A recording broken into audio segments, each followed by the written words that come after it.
Welcome to podcast 43. Yes, maybe, but yes. And we're recording.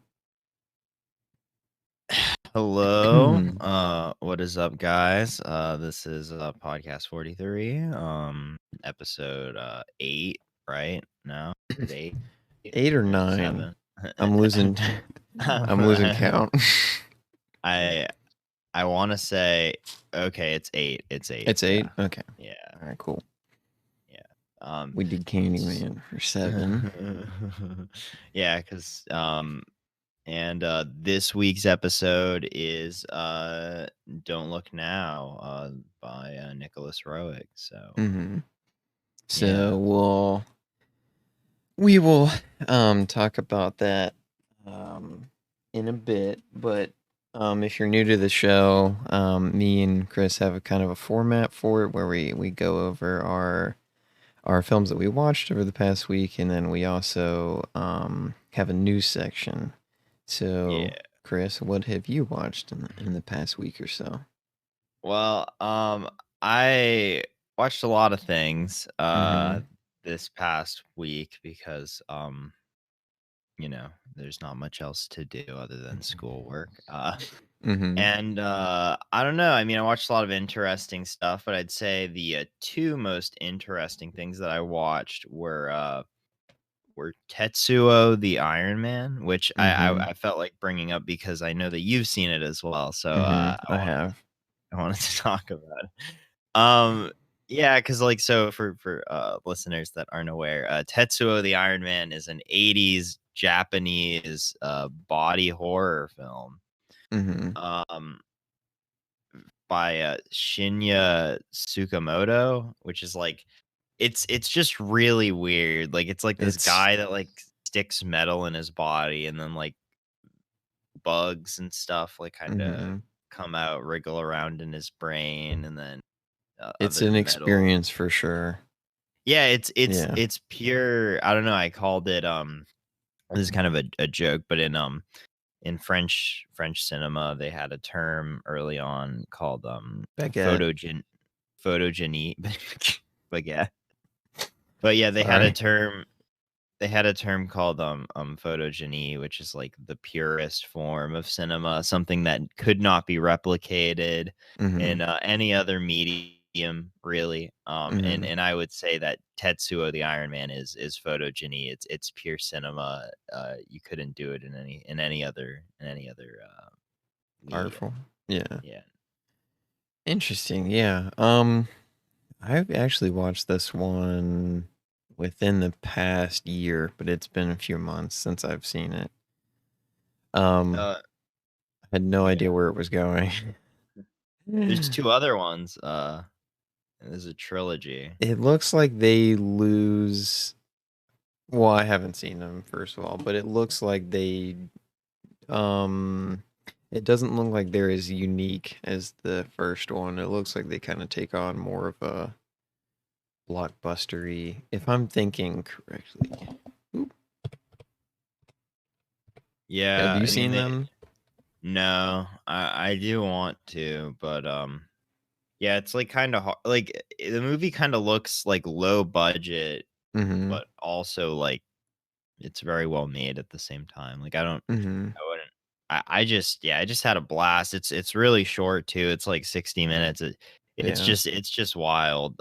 So yeah, I'd really recommend that. I mean, like if you're kind of squeamish, maybe not, because it is very gross.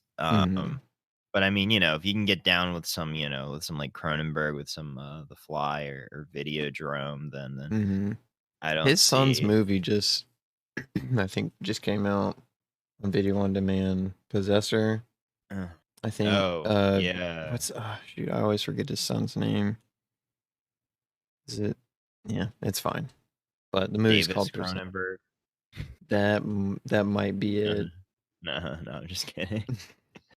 I'm sorry. I'm having trouble remembering his name. Brandon. That's. Yeah, it Yeah, it seems looks neat. interesting. I plan on watching it. I just haven't gotten Yeah, around to it yet. it's from Sundance. Okay. Yeah, but what about you? Anything that you've been watching really Um, that's yeah, struck your fancy? I watched a good bit of films, and I'm just gonna like go through them as Mm-hmm. quickly as I can because I don't think I don't want to go too far into detail about any of them. But Mm-hmm. I watched the one Ghostbusters 1 and 2, and that for I think the first time in when I was rewatching when I watched Ghostbusters, I feel like I had already seen it, but that may have just been because it's so popular. And so I've seen clips from both of them, but I don't think I'd ever seen them together or in their entirety, I should say.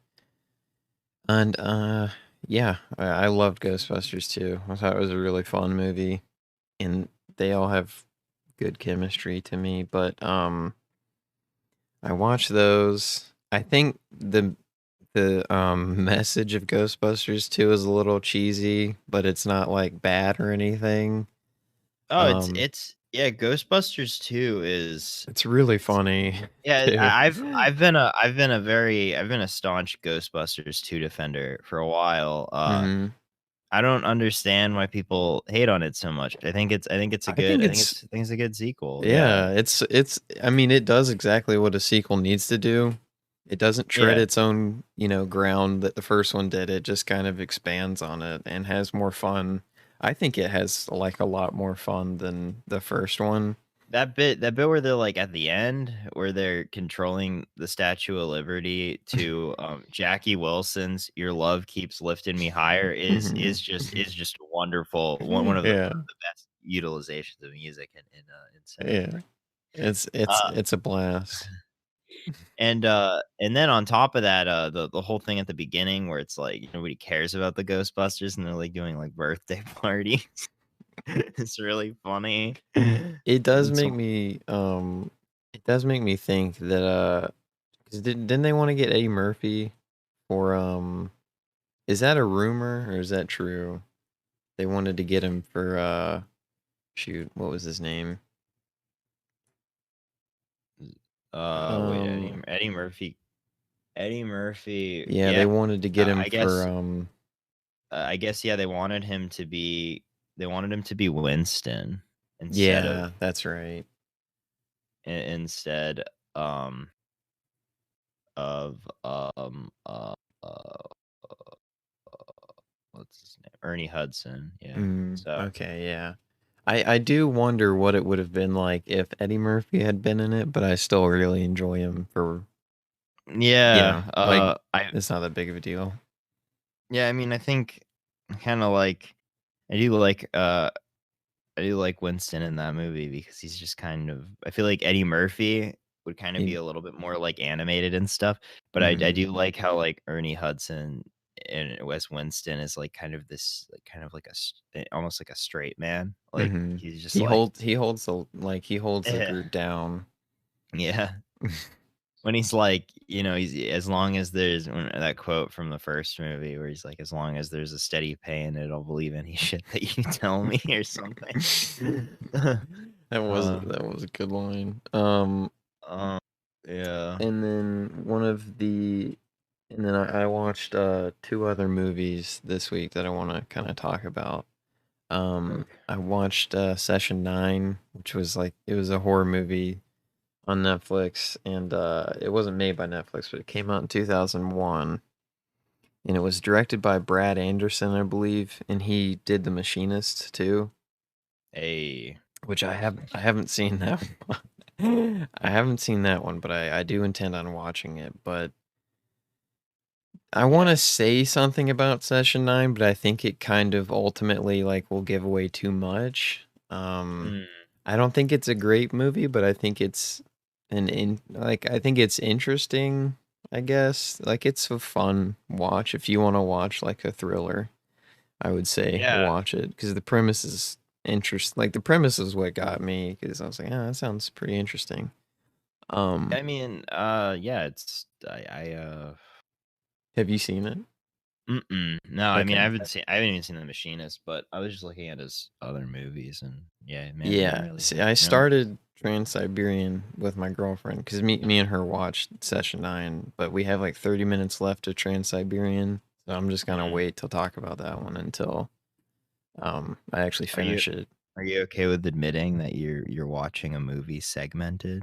Do you feel safe admitting that? I mean, I don't like doing it, but we started it really late at night, and we're gonna finish it tonight. Yeah. We were gonna finish it last night, and then she was tired after work. I don't like doing that, but you know, Yeah, no, I know. sometimes it happens. Yeah. But yeah, Um, it is a scary thing to admit because we may have just lost all our credibility as a film yeah, podcast. exactly. And Yeah, then, so sorry. oh yeah, I just like I don't know, just he hasn't seemed to he didn't really do anything other than The Machinist that I've really I heard of that movie The Call with Halle Berry. I've seen The Call when I was younger, and yeah, I don't know. Yeah, it doesn't look very good. Yeah, I mean, it's exactly what you would think it would be, if that makes but sense. but yeah, you, can go on. Sorry. Yeah. Oh no. Yeah, there's one thing that I liked about it, but I can't really like say it because I don't want to spoil it. Um, so I'll just refrain from saying that. I'd say, you know, if you want a thriller for the season or just whenever, and you know you have an hour and 15 minutes, you know, I'd say maybe check that one out. And then I checked out The Invisible Man, the one that came out this year. Yeah, the Blumhouse Hmm. thing. I still gotta Yeah, watch it, but it's on HBO Max. I thought I was gonna yeah, have to pay for it, but yeah. but I heard it was good from a from a friend that has a that is an authority that I believe is a good authoritative mhm. source on what's good. Yeah. Well, I mean, I would have to agree. I think I don't think I'm like crazy about the film, but you know, I thought it was um a real I hoot. like the plot a lot. It's got some interesting things that it does, and it leaves it kind of open ended, which I also think is kind of interesting. Aren't Um, they? Yeah, as I heard that they're doing like Invisible Woman next or something. for real? I don't know. They're doing like a sequel. Maybe I'm I just talking out of my ass. Maybe. I know because the director did Upgrade, and I really want to see Upgrade. But he's helming the Wolfman project with Ryan Gosling in it. Yeah, And so that is so I guess Universal is just like letting Blumhouse do the Dark Universe as now. they should. Yeah. And it's not Yeah. gonna be some cinematic universe. It's just like Damn, you know, dude. films updating. Yeah. I know. I was thinking about how much I love Tom Cruise, The Mummy. Just yesterday, in fact, I was like, man, that was so cool. when they had Russell Crowe just like explain the The whole Dark entire Universe. concept of the dark universe Well, they were to the like, people are gonna audience. be confused, you Yeah, know? exactly. We're never Um, gonna get what was it? Johnny Depp Invisible Man. We have to settle for Elizabeth Moss dude. instead. That I really wanted to see. I really wanted. I know it sounds stupid, but just like imagine it. Oh, it would have been awesome, dude. Yeah, for sure. Um, Mm. but yeah,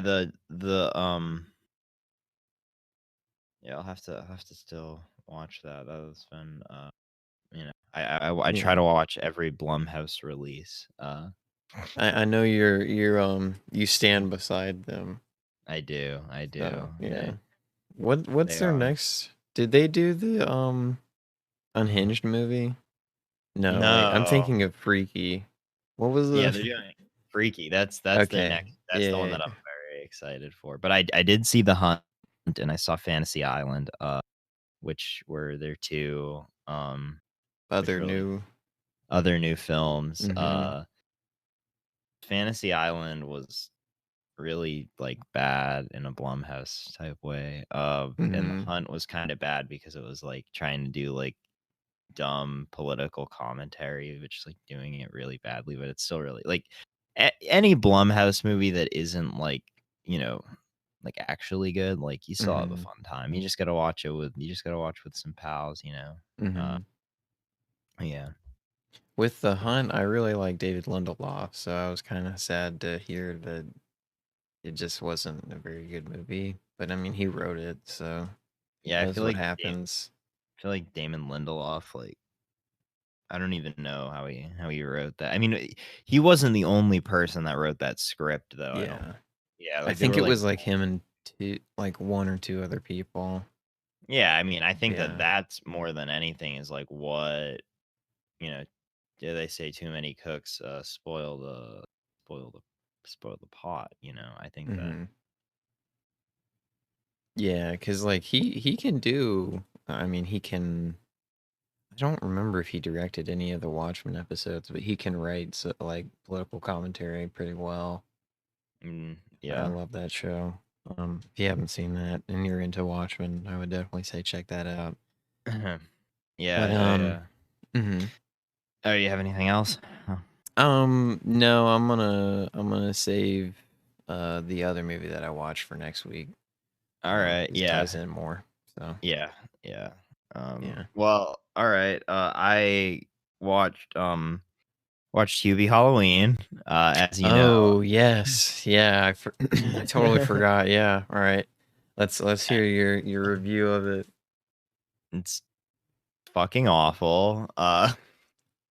It's really bad. Like I I was so like I don't know, like so it's a movie that like, for the first 20 minutes you're kind of like, "Yeah, this is kind of like funny and like an ironic sense of the word."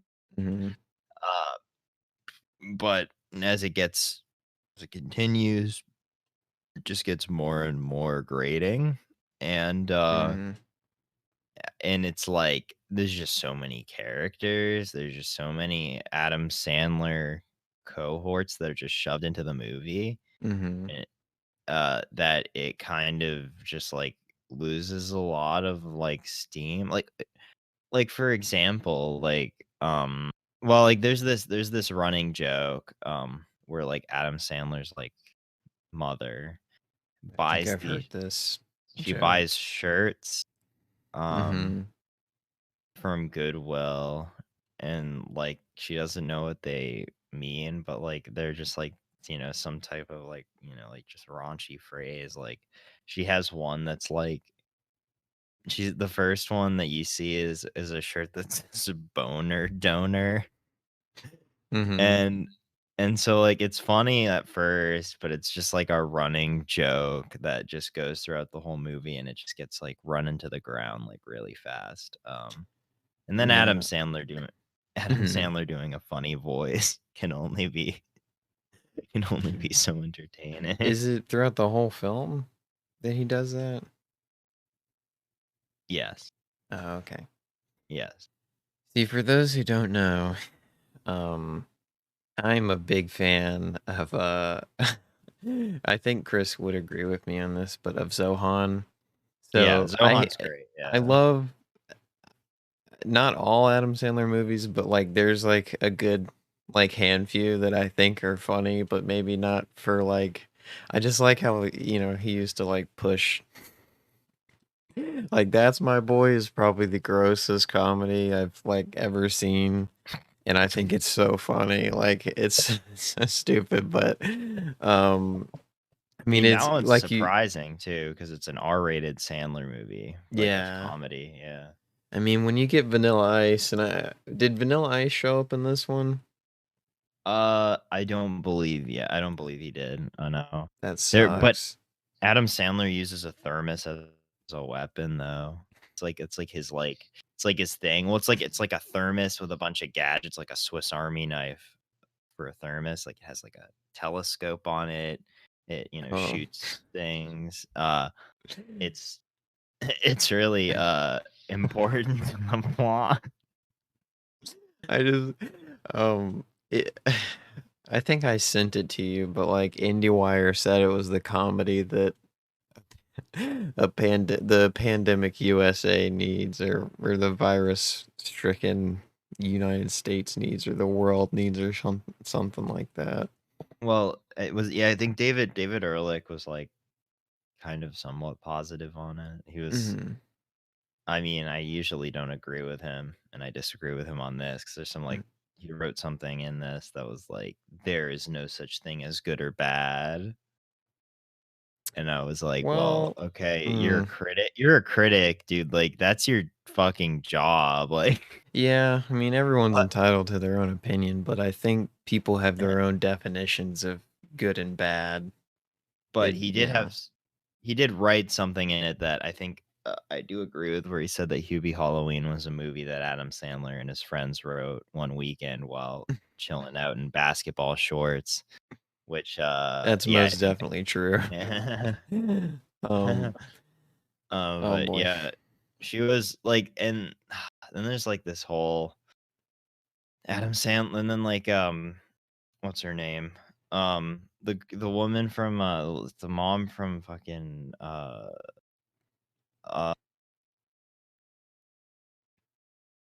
Modern Family. Sophia She's no is it? Julie Bowen, the other Oh, okay. My bad. she's like Adam Sandler is like literally like he's like this like guy that just like lives with his mom, just doesn't do much. But like there's this like lady that's like, she has like 4 kids that she adopted and stuff, and like Adam Sandler has had a crush on her since first grade, and then like she's also been really attracted to Adam Sandler. Like in the whole movie, she's always like, "Oh, Yubi, I really like, I really like, like how caring you are to the community and stuff." And she's always like flirting with him and stuff, and it's just really funny. And I just want to ask, like, why? Like, why is she so attracted to Hubie? Isn't it obvious? I I guess mean, you're right. it's Adam Sandler. Yeah, but Yeah. it's not very good. But yeah, I thought it was gonna be fun to watch with people, and no, it wasn't. It just kind of drags. Watch Zohan instead. Or That's My Boy, if you want something Yeah. really dirty. Yeah, it's like this. Well, I watched this, and then the next day I watched the Comey Rule, so it was kind of a double A palate punch. cleanser. Yeah. Well, the Comey Rule is fantastic. Anybody that it's very funny. I need to watch it. It's like 3.5 hours, but like it's worth it. If you're into that kind of stuff, like if you like the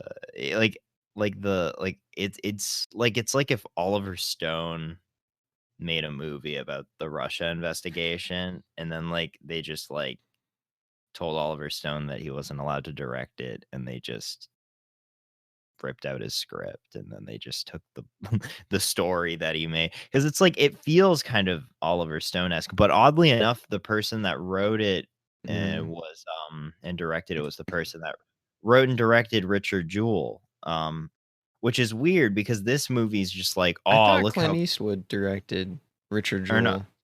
no, I'm saying the guy that Clint Eastwood directed Richard Jewell. This guy but he wrote it. And then this guy wrote Okay. and directed the Comey Rule. But I think his name is Billy Ray. But it's weird because name. Richard, yeah, it's 2/3 of Billy Ray Cyrus. Yeah. He always has to live in his shadow. But the thing is like the Richard Jewell is so obvious with its like, oh, look at how bad the FBI is, guys. Like it's a really corrupt organization.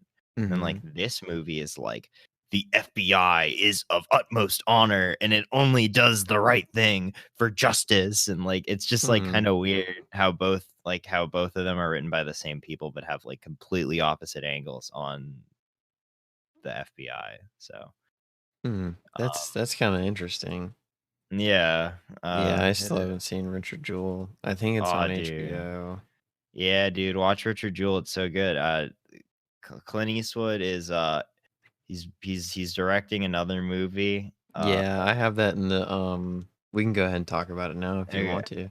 Okay, I just wanted to say like one more thing, so I wanted to kind of end Oh on a yeah, for positive sure. note. I'm sorry. Oh no worries. I watched the 400 Blows, and it may be like it's phenomenal. It like I hadn't seen the other Francois Truffaut, but I think that was my first one too.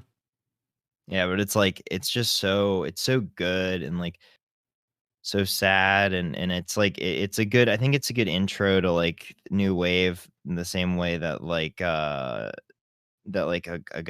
Godard's kind of a little bit harder to get into if you're first watching French new wave stuff, because or at least his new wave period, because it's like so erratic and crazy, and like this feels like more like a conventional like regular film in a lot of ways. Yeah.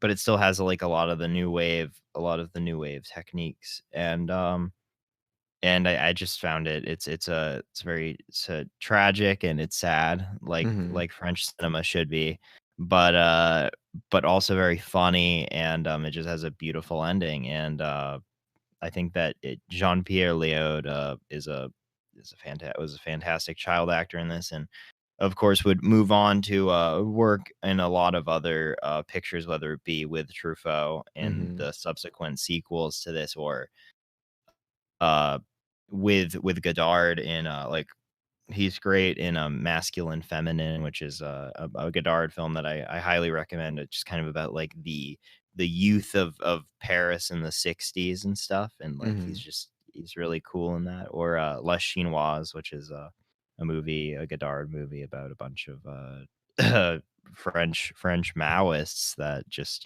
chill out and talk about how they want to have a revolution. And but yeah, like 400 Blows is it's a fantastic movie about growing up, and I look forward to watching the other four films in the story of Antoine, Jean-Pierre Léaud's character. Yeah, see, I really want to see the sequels. I haven't I wanted to. I think there's like a box set that has them all, and I planned on ordering it, but I just haven't done it yet. But I do think it's I'm so sorry, man. Yeah, that's right.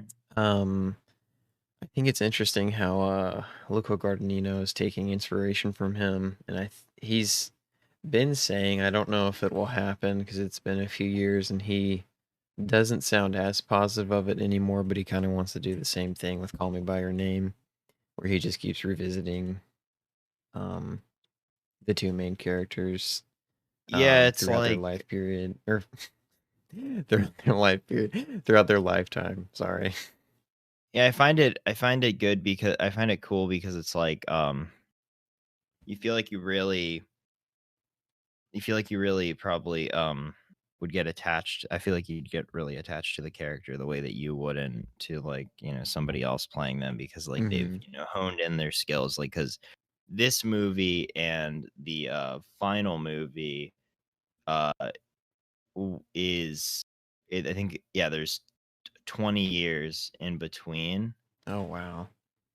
So So he actually waited for him to grow up in order to do those movies, right? yeah. Okay.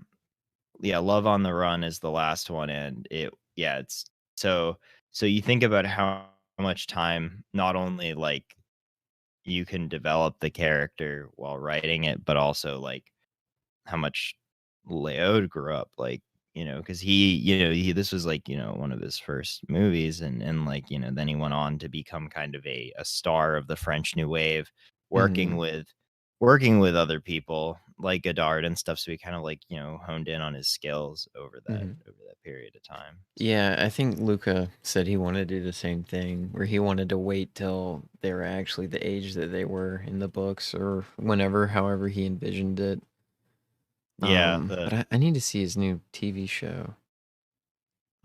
We Are Who We Are. But there was something I was gonna ask you, but I don't remember. It was something to do with that. With Truffaut. If I think about it, I'll ask you. I'm sorry. It's escaped my okay. mind. Were there any other movies that you saw in the past week that you kind of wanted to talk about? No, I don't think so. Yeah, just well, I can't really. I mean, I watched other stuff, but I think we need to move on. Yeah. Yeah. So we'll get into the news section now. So I'm just gonna rattle off the delays. Because there's a good bit of them. So Fast and the Furious has been shifted to 2021. Dune has been shifted to 2021. Batman has Well, been shifted to 2022, and well, Matrix 4 to 2021. well, Fast and the Furious they delayed a while ago. Yeah. Well, Yeah.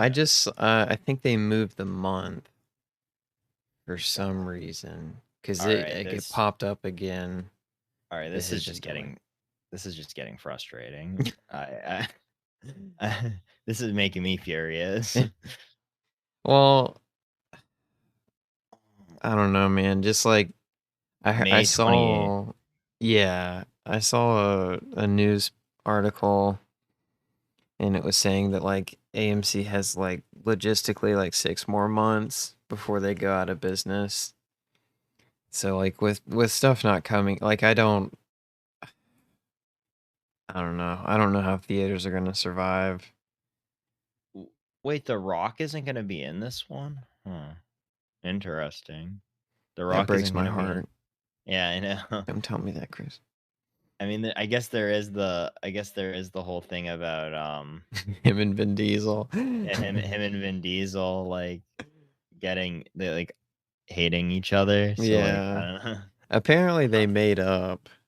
Or Yeah. maybe that was just some dumb story I saw. Or I just think it's funny. But I think out of all these, Batman kind of hurts the most. I was really I think me and you talked about it a while back ago, but I was really looking forward to that. But um, Matrix 4, I can wait. Dune, I can wait. Fast and the Furious kind of sucks because I really wanted to watch that with y'all, but Yeah. we'll still have 2021. It's not like Yeah, it's not we'll coming be able out. to we'll be able to still go see it. Hopefully at a theater. Yeah, hopefully. Yeah, it's like Yeah, I mean, I was kind of anticipating them to push back Dune. yeah. Is like I had a sliver of hope. I had like I don't I know. mean, I could care less personally Mhm. because but like yeah, it does suck for people that were looking forward to it. Yeah. But I'm yeah. in that camp. I was looking eh. forward to it. Matrix 4, I don't know how to feel about, but I I'm don't gonna know. see it for sure. Like yeah, like why now?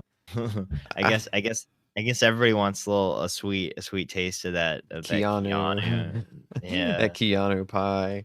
It's Everyone's yeah. Too bad Swayze's dead and they can't do a Point Break sequel. Dude, that would be Mm. oh my god, that would be so funny. Um but we do have a good little bit of news, so I'm just gonna try and move through it a little bit quickly. Gary Fukunaga is gonna direct some episodes of Master of the Air for Apple TV Plus. Yeah. That's have you heard about that show? No, I have not actually. So it's Steven Spielberg's and Tom Hanks' new World War II show. They're doing another one. um, so that's cool. Like Gary Fukunaga, um, Billy Crudup or Crudup, is that how you Yeah, say his? yeah, Billy Okay. Crudup, yeah. He's in talks to return to the Flash movie, which is cool, I guess. They Clint, delayed that, right? I dude, they think. haven't even moved into. I think they're in Yeah. the early stages of production at the moment. So Well, I yeah, don't. because it's Yeah. it's always like they'll work on something, or Hmm. they'll get a director, then they'll drop out, then they'll get another director, then they'll drop out.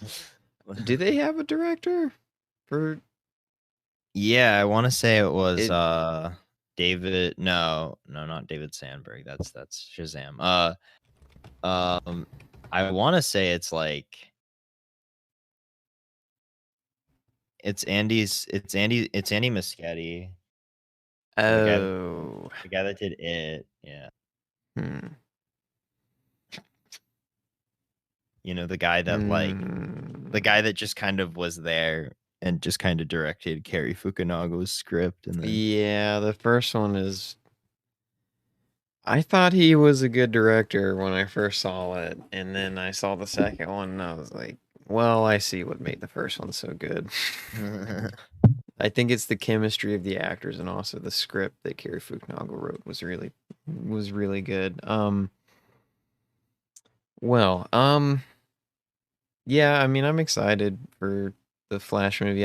I'm not too big a fan of Ezra Miller's Flash because I don't think his portrayal in the films have been like I just don't think the character has been too amazing to watch, but I think they're gonna definitely flesh him out, so it might be better. I just don't understand starting with. I'm not gonna get into that. It's gonna be Clint Eastwood.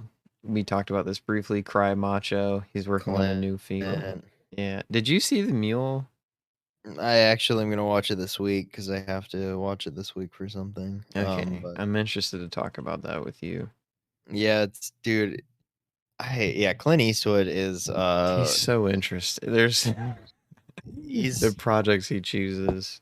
yeah, he's like he's 90 and Yeah. he's making another movie. Like he has directed, I want to say, like, over the last decade he directed probably at least like I want to say like at least 7 movies. I mean, he had like Invictus, Mm-hmm.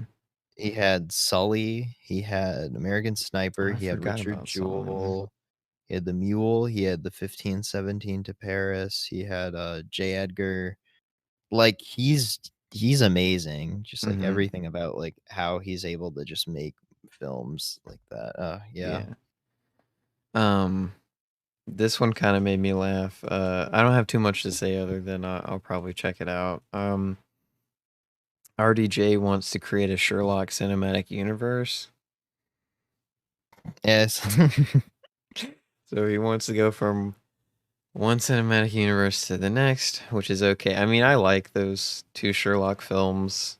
I know there's always been talk about a third one, but They're just I don't know. Guy Ritchie. Guy Ritchie, get him out of here. He's um no, the well, I mean, like, he could do that because I know that it wasn't part of the Guy Ritchie Sherlock movies, but they did release that movie Oh, about the Sherlock Holmes' daughter with Millie Bobby Brown, oh, was it his? I thought it Enola was his Holmes. sister. Or his Oops. sister. Yeah, Okay, yeah. Yeah, because I do know that in Sherlock, lore. lore, at least in Sherlock, Benedict Cumberbatch Sherlock, I think he's gay, I believe. So yeah, that makes Hmm. more sense. Yeah. Yeah. Yeah, I think it might be a TV show. I could be wrong. I don't know. I know it's Henry Cavill is in it, in that one too. Jurassic World as this is it's I think it's funny because it's ironic, but I hope the people that have tested positive for COVID, I hope them and their families are okay, and I hope that they're recovering well. But Are you? Jurassic World has again stopped production because they again had more crew members that tested positive. Yeah, but it was like they posted the poster, and then it was like the next day. Well, I remember when the virus hit, this is like a month or it's like about like a month and a half ago or something like that. they were like, yeah, we're starting, they got Chris Pratt on like Good Morning America or whatever, and he was like, yeah, we're starting back on production, and then like a week after that they had to shut down because they had like 14 crew members that tested positive for the coronavirus. I Yeah. mean, it's a blockbuster, so it takes a lot of people to man that ship. So Yeah, I mean, I think Jurassic World Fallen Kingdom is maybe one of the worst. Dominion, that's right. Yeah, that's Sorry, the new one. that's the new one. Yeah. Yeah, you were saying. Jurassic World Fallen Kingdom may be one of the worst blockbuster movies I've seen. I've seen I've seen in theaters. Like, it's actually incredible that movie is so bad. It's I actually. funny though. Is it? So I've never really watched any of the Jurassic Park movies. I've seen Jurassic the World. Was that the first one with Chris Pratt? Yeah, So I yeah. saw that one and I thought the whole thing was just one big advertisement. Like, Yeah. but I don't think again. I think I can't blame a movie for doing product placement because that's how they get a lot of their funding. But I think there's a tasteful way to do it, and then I think there's like a really shitty way to do it. And I Yeah, thought like, that film definitely took like the shittier route.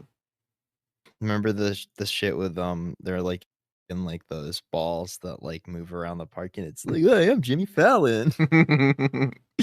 Well, like what comes to mind most is like whenever there would be a car chase, the camera would like swing in front and it would like get really close to the grill and then like swing back around and get really close to the grill again. And it's because they were trying to show off the Mercedes Benz thing. When I'm running away from dinosaurs, I always drive a Mercedes Benz. Which again, like I said, I understand Tasteful product. way, Yeah, yeah. there's like a good way to do it, and then there's just like a obvious way to do it. Yeah, So like yeah. Harold and Kumar Go to White Castle is you'd think it would be completely shameless product placement. But Mhm. it works quite well for that movie. So yeah, Mhm. it's definitely on a case by case basis because it's literally like them just two guys that are just super high being like, "Man, let's go to White Castle. I would love to go to White Castle." Mhm. But it works. Like, For some reason, I think the way Sonic did it was pretty funny. yeah. I don't know why, but that one is so blatantly obvious too.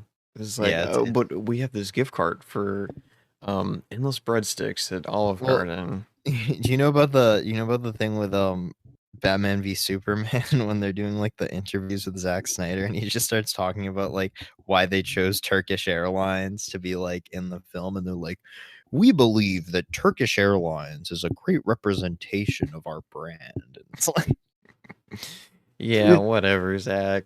I mean, oh yeah, I don't think we even talked about it, but they when they announced the Snyder Cut, they said that they weren't going to do reshoots, and now they've got the cast back together to do reshoots, yeah, which they're going is all out. which I don't understand because they like told him that they were not going to do that, They're trying but to I guess the public interest is high enough to where Warner Brothers wants to dump another million into it or whatever. I mean, they're gonna try to. I guess maybe their philosophy is like, well, we're kind of screwed production wise for a while, so let's just reshape an old movie and just kind of like Yeah, this is see what we true. can do with it. I mean, it's got a big fan base behind it, which is I interesting. mean, is it really? Like, I feel like there's just a lot of vocal people online, but like, those Yeah, people are usually the loudest.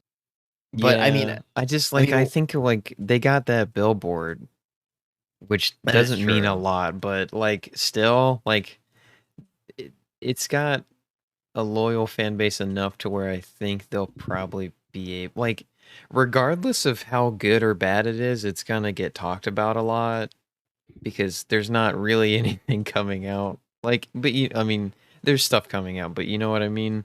Like, Yeah. there's a superhero drought that we're all suffering from, right? And it Oh, hurts we're every night. yeah, we're And suffering so yeah. much. Yeah. um I mean, I'm personally interested in it just because. Oh, I'm gonna see it. Yeah, I'm gonna watch it. yeah. Yeah. But yeah, but we'll move forward. I know it was a little bit of a digression, but I just thought it'd be fun to talk about. Yeah. David Fincher's Mank trailer was released. I have not watched it just because I don't want to. Just want to watch the movie. Yet But I saw again, stills. yet again, Mhm. I'm not gonna retread this criticism in depth, Yeah. but I think we talked about it oh last time.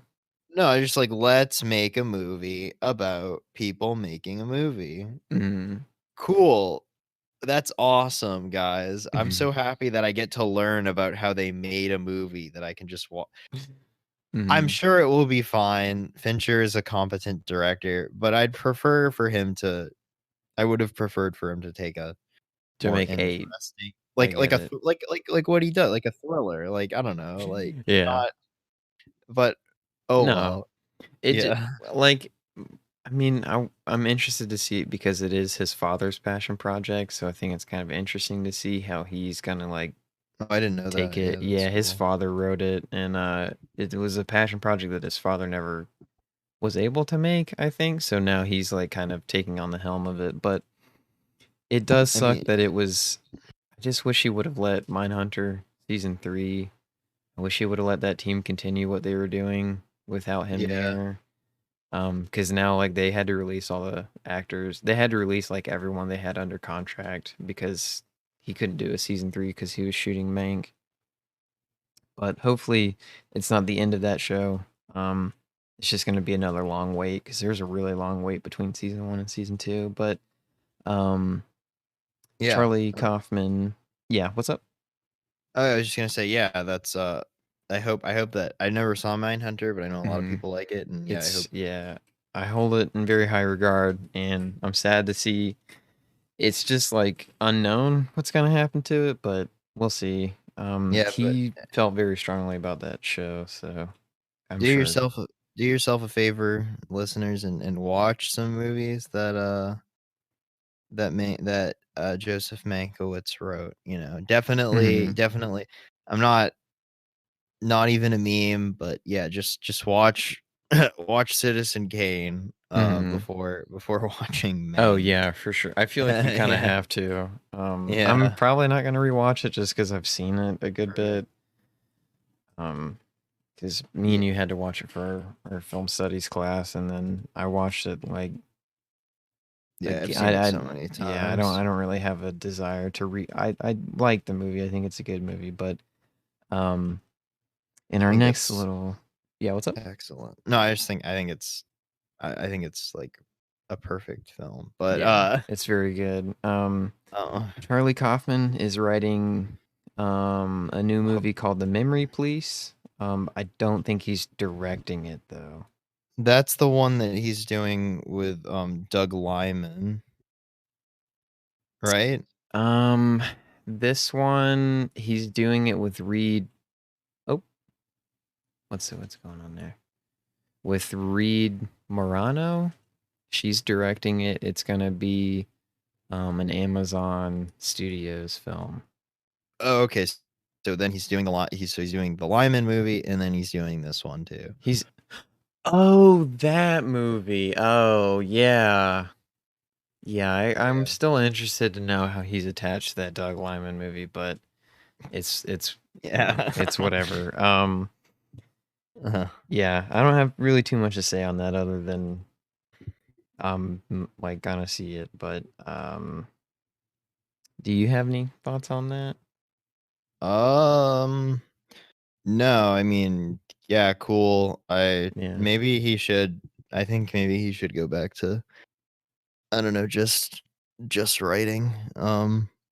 I do I've been thinking more about I'm thinking of ending things, and I feel like it's a lot of it is kind of just full of shit. Like, it's just kind of like up its own ass. But like, Mhm. I think maybe he needs to be reined in a little bit. Uh, like I like Schenectady, New York a lot, but yeah, I think maybe I think he works best with just as a writer.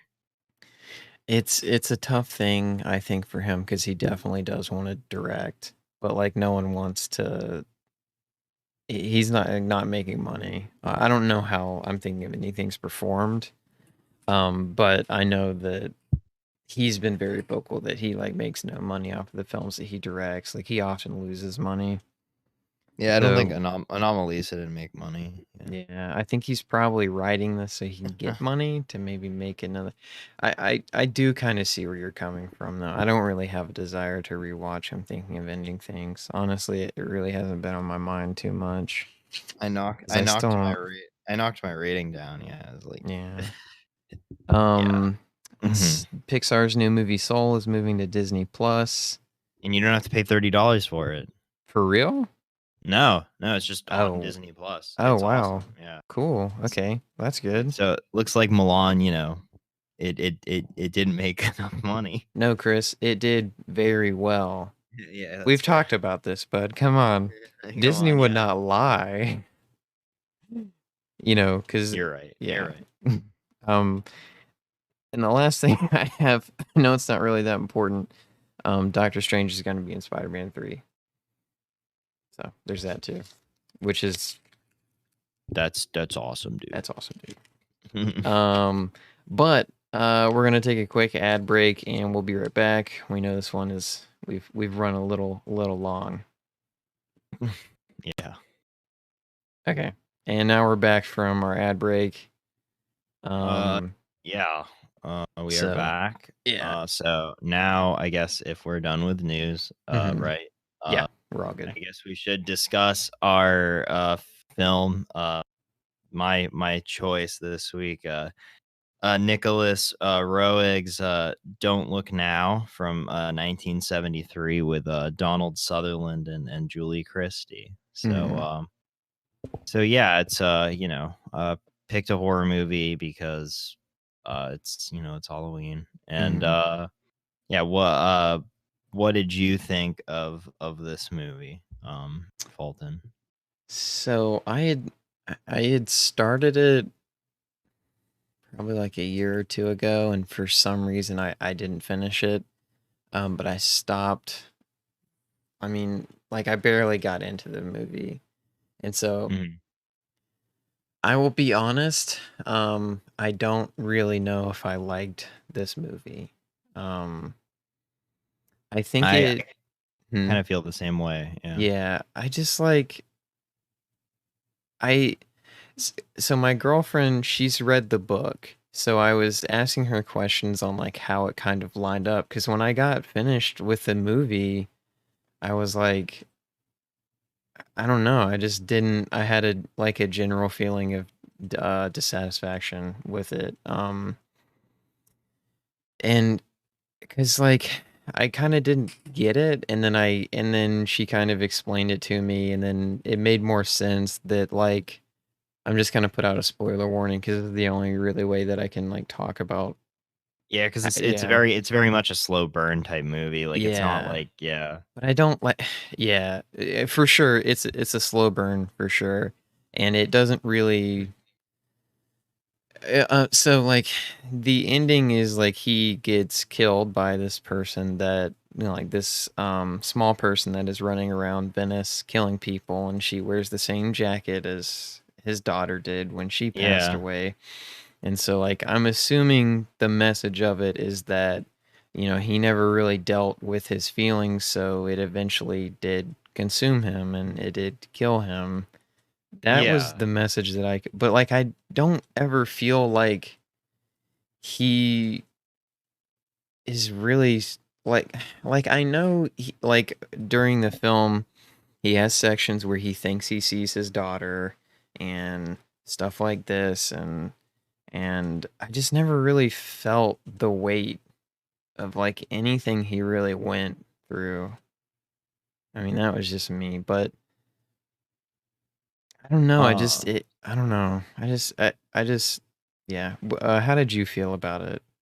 Well, I kind of felt the same way where like, yeah, like I was like, obviously I knew it was building up to something, and I Mhm. was like, okay, this better be like, quite a crazy reveal. Yeah. And and then so like and then like it happens, and then they play all the things that are like, hey, look at this. Like he was all having visions of like, yeah, his death, and Mhm. like it was kind of consuming him. And it's just kind of like cool. Like it's good, it's well made, Yeah. but like I don't see it as like this amazing thing. Like I see it as very much a uh just kind of like a neat, Yeah. But No, I agree because like I love I like all the acting. I think all the acting's very good. I like the cinematography. I like the locations that they chose. Like I yeah, wish I but could have liked it more, but yeah, Roeg's movies are usually all very very well shot. Like um I've seen I'd I also I saw I've seen Bad Timing, which was a film that he did with Art Garfunkel in the 70s, and mhm. it's a very beautiful movie. It's very weird too, but Mhm. yeah, like his movies always have like a very nice, like kind of like a picturesque type of look to them, like kind of like I don't know, they're so well framed. In like Venice, and this is just it's just stunning, but it's Mhm. just a shame that it kind of I felt like the payoff wasn't really worth it. Yeah, like cuz I know that this is a film that is held up in very high regard by by a lot of people in the film community. And so I was trying to think about, the time that it was made and the time that it was released, and would it have been a game changer, I guess, for when it was released. But I feel like there were films that did it better. Like, Dude, it was because of that sex scene, bro. that was a weird, it was just funny to me. Like, they were kissing each other's feet. Which is, if that's your thing, that's your thing. I'm not making fun of it. I just thought it was, I don't know, it was a weird. I thought the two older ladies, I thought they were interesting. Yeah. But then they just kind of just I don't know, like they just I don't know. I feel They like stopped they they just stopped. stopped like doing anything. Like or no, Yeah. or they disappeared and they came back, and Yeah.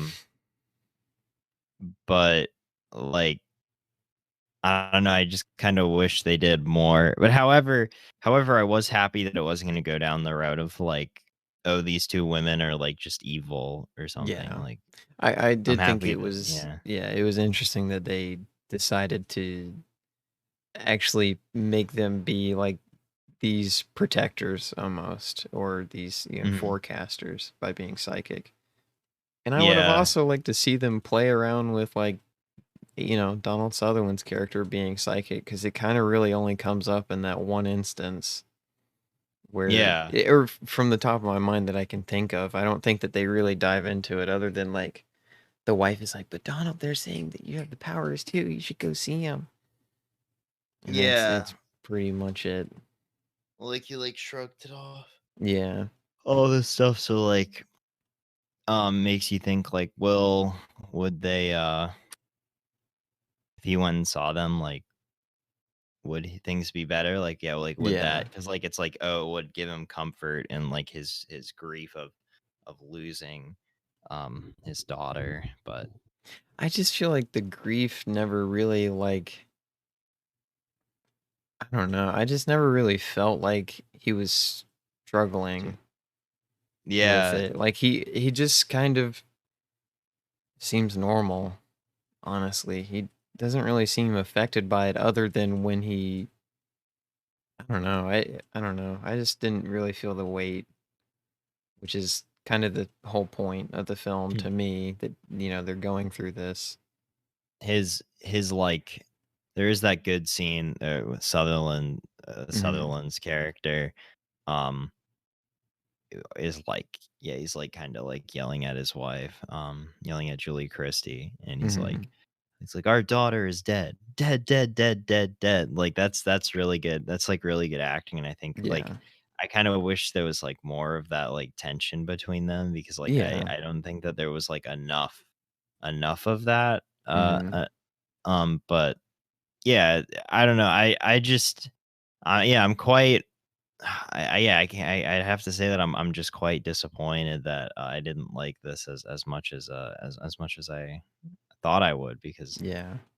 I just expected it to be like this kind of, oh, it's it's like kind of a yeah, important like thriller slash Mhm. horror film. Um, but Did Rosemary's Baby come out before it? yeah, Rosemary's Baby came out in like '68. Yeah. I'm not Uh, gonna try and compare them. They're two totally different films. yeah, I I mean, don't know why it reminded me of Rosemary's Baby. Rosemary's Baby is I like Rosemary's Baby a A lot more lot more. than yeah. Yeah, no, Um, for sure, for sure. the Italian title of this movie was In Venice, A Shocking Red December. I kind of like that title more, but I feel like that title makes the movie seem more interesting than it actually is. Yeah. You know.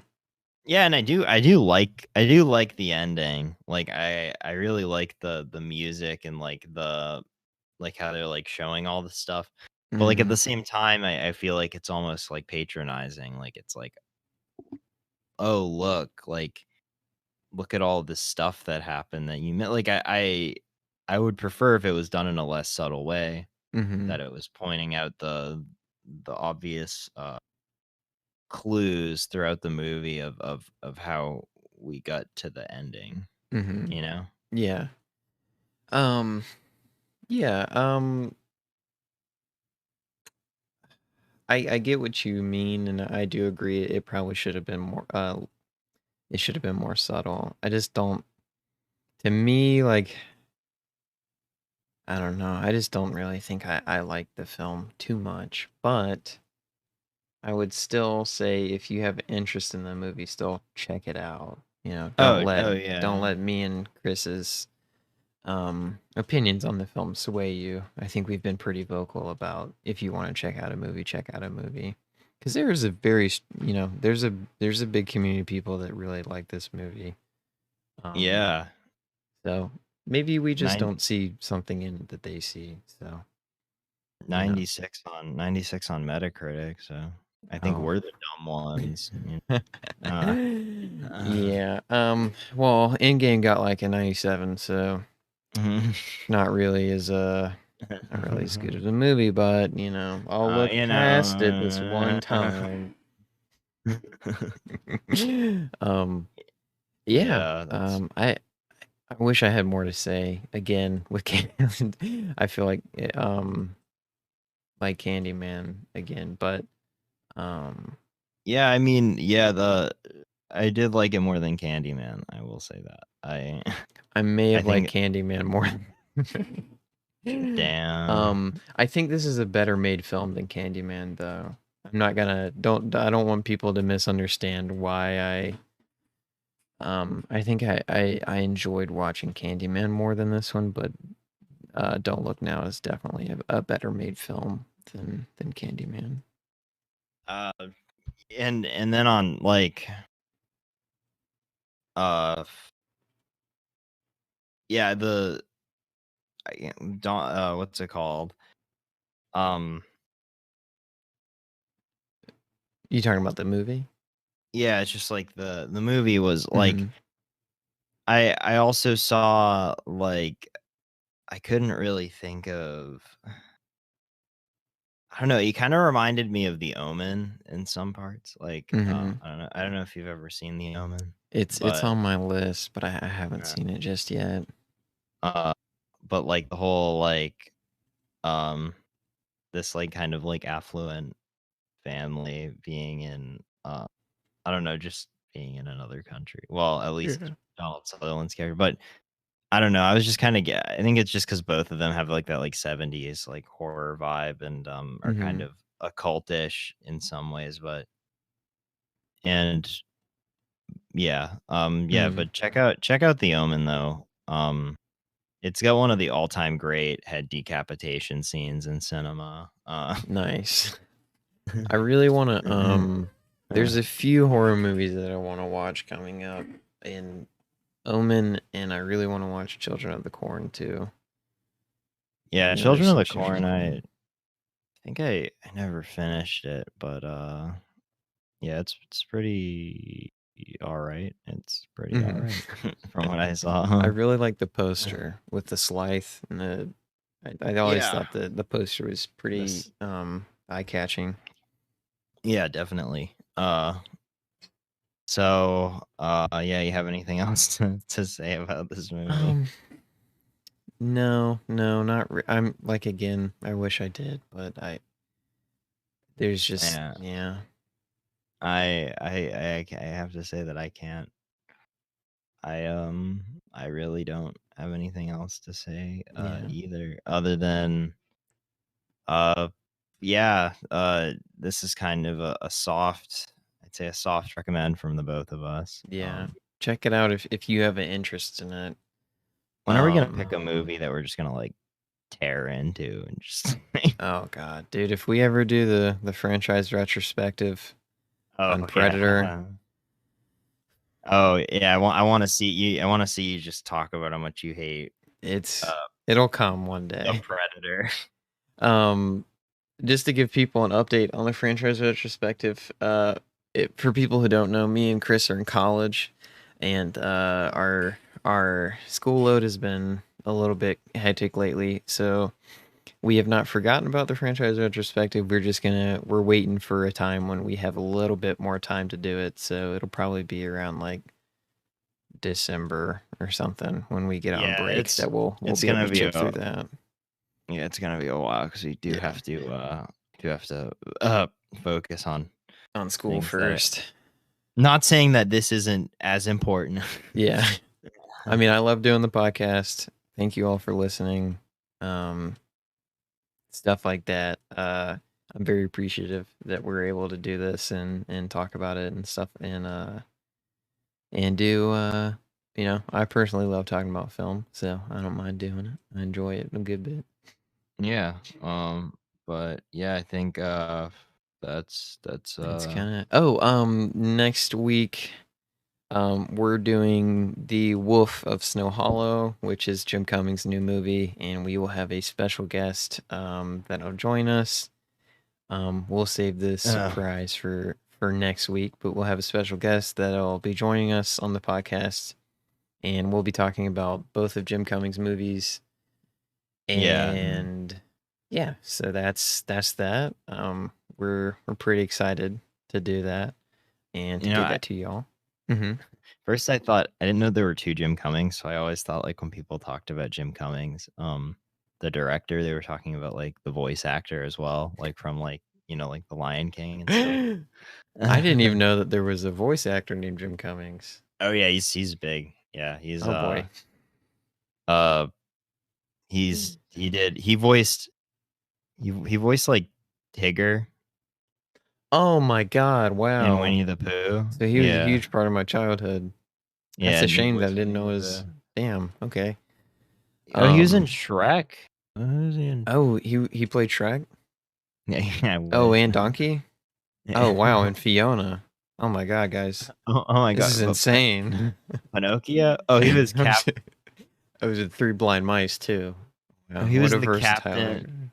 Captain of the guards. Who's dude, that bit in Shrek that always cracks me up is like the part where like they ambush them and like there's like Robin Hood and like and they start dancing.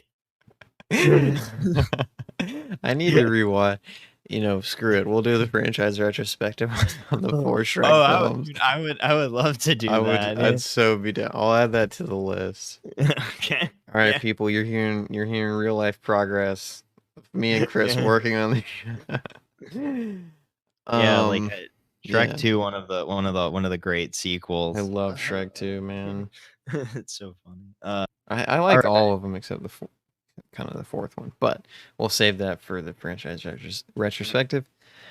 Thank you all for joining me and Chris today. And just to let you guys know, if you do not already know, we're switching to posting the episodes on Tuesdays instead of Mondays. So just be on the lookout for that. And yeah, I hope everyone is safe during this time. Hope everyone's family is safe, and hope y'all have a good